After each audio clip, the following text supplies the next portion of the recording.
Estou chegando aqui para falar com vocês a respeito da segunda união, os casais de segunda união, como eles estão diante da igreja e como eles devem viver agora a sua fé católica. Bom, primeiro ponto, um casal em segunda união, eles continuam sendo filhos da igreja. E a igreja, como mãe, quer cuidar desses filhos também. A igreja quer acolher esses filhos. Então, se você é casal de segunda união ou conhece alguém, saiba, eles são filhos da igreja. E nós somos irmãos, membros de uma mesma igreja. Desde que somos batizados, somos membros da mesma igreja. Outro ponto aqui importante, antes de a gente começar a falar propriamente do casal de segunda união. Antes de qualquer coisa, eu acho que é importante você procurar o tribunal eclesiástico para saber se o seu casamento realmente aconteceu. Por quê? A igreja, ela não anula um casamento.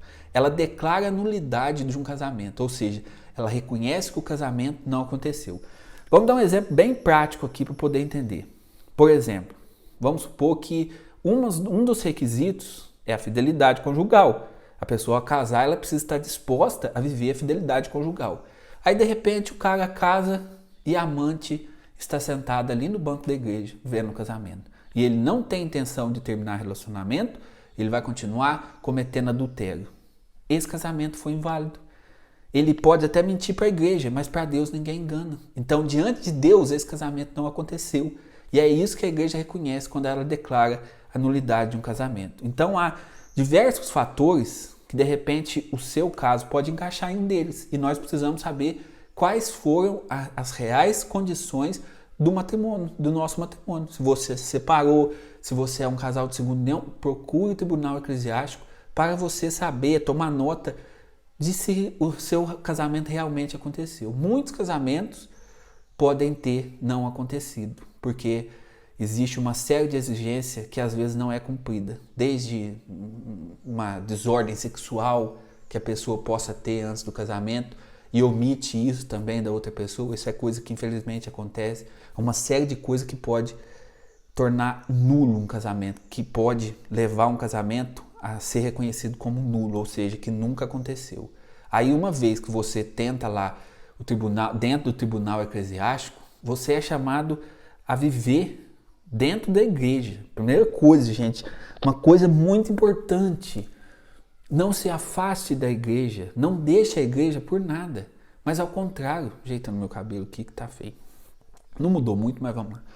Pelo contrário, você, casal de segunda união, você precisa participar da Santa Missa, sabe? Você precisa participar da vida paroquial, você precisa rezar.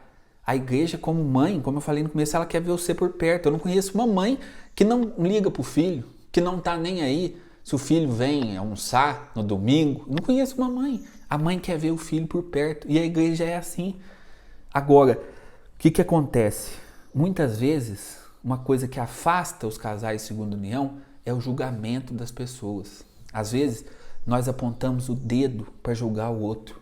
Mas sabe de uma coisa, só quem pode julgar é Deus. Nós não temos capacidade de julgar. Por quê?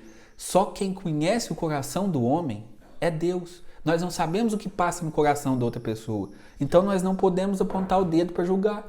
A gente não sabe nem o que passa dentro da casa da outra pessoa, quem dirá do coração da outra pessoa. Então quem é você para julgar? Sabe, pessoa que queixa para mim, que é casal de segunda união, chega na igreja e as pessoas olham assim de rabo de olho, sabe, julgando, às vezes condenando, muitas vezes tirando até sarro. Isso é muito triste. Sabe por quê? Porque isso é hipocrisia religiosa. Você é incapaz de olhar para o seu pecado, fica olhando o pecado do outro. O julgamento só pode nos levar para um lugar, é o inferno. O julgamento nos faz hipócritas. Nós fechamos o olho para o nosso defeito e julgamos o defeito do outro. Então, se você aí fica julgando casais em segunda união, para de julgar e tenta ajudar, tenta fazer alguma coisa que presta, tenta acolher bem. E também entra aqui uma coisa mais delicada, que é o auto-julgamento. A pessoa pensa assim, eu estou juntado aqui de segunda união mesmo, vou largar a mão desse negócio de igreja, tudo está perdido, eu já estou condenado. Para.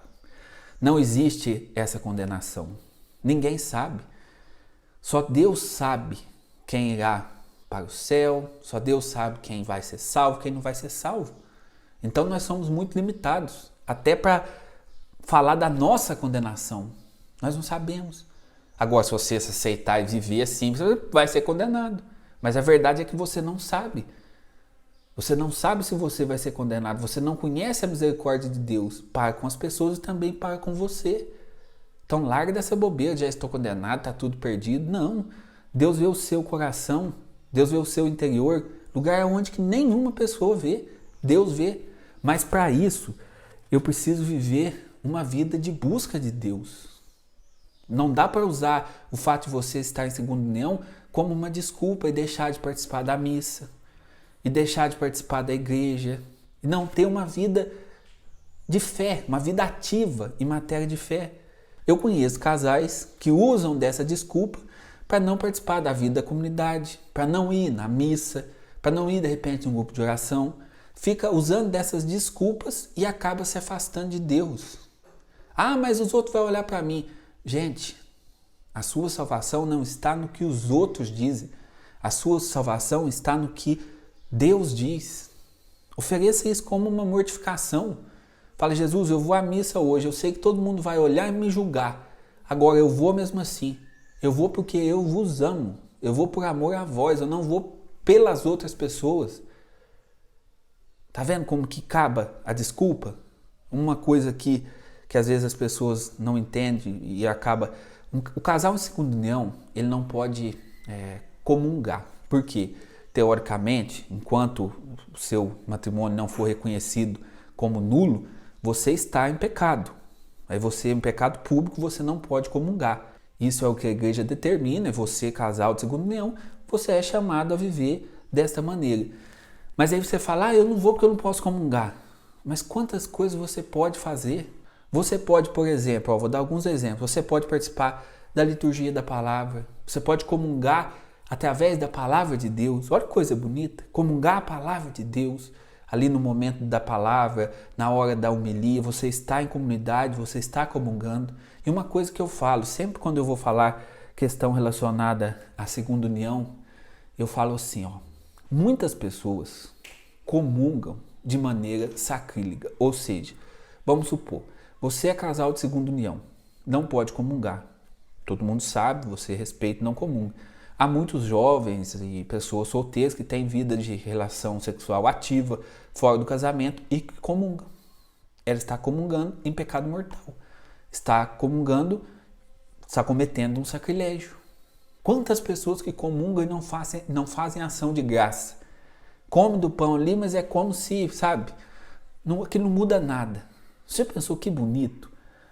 Você diz, não vou comungar, vou respeitar a norma da igreja. Papa Bento XVI disse uma vez que acha muito bonito quem sente o desejo, a vontade de comungar, mas não comunga por amor à igreja, por respeito à igreja. Aí você não comunga, você se abstém da comunhão, mas na hora que está distribuindo a comunhão, você se ajoelha e faz uma ação de graça a Jesus na Eucaristia. Faz uma oração de remissão dos pecados daqueles que estão comungando em pecado mortal. Faz uma oração de reparação. Faz um ato de amor a Jesus. Olha que coisa bonita. Tantas pessoas vão à missa, mas não rezam. Agora não. Você pode ir à missa e pode rezar verdadeiramente. Você pode participar da igreja, pode servir de repente numa pastoral. Basta você querer, que você vai ser acolhido na igreja. Porque a igreja acolhe, a igreja chama o casal de segunda união a participar. A igreja, como mãe, ela jamais pode desprezar uma pessoa. E às vezes a gente sabe, cara, eu sou filho de pai e mãe separado. Muitas vezes as forças que levaram a pessoa a viver daquele jeito é maior do que ela pode enfrentar. Às vezes casou, fez tudo certinho e de repente o casamento deu tudo errado. Sabe, é muito complicado, a gente entende e sabe que não é fácil. É lógico, nós devemos lutar pelo nosso sacramento. Não estou dando aqui, fazendo um vídeo para você largar, não. Nós devemos lutar pelo nosso sacramento. Agora, existem pessoas que já não têm mais volta, que já estão com outra família, que já têm filhos, e essas pessoas elas não podem ficar distantes de Deus. ela tem filhos para criar, ela tem família, então ela precisa se aproximar de Deus. E por isso a igreja acolhe, a igreja chama, e o dever do casal de segunda união é responder a esse chamado, respeitando ali as coisas, os limites que a igreja coloca, como não comungar, não confessar e tudo mais, respeitando tudo isso, mas o casal de segunda união é chamado a participar da vida comunitária, a participar da igreja, a participar da Santa Missa, a rezar com fé, se mortificando e acreditar na misericórdia divina. Muito obrigado por nos acompanhar. Deus abençoe você. Até um próximo vídeo. Grande abraço.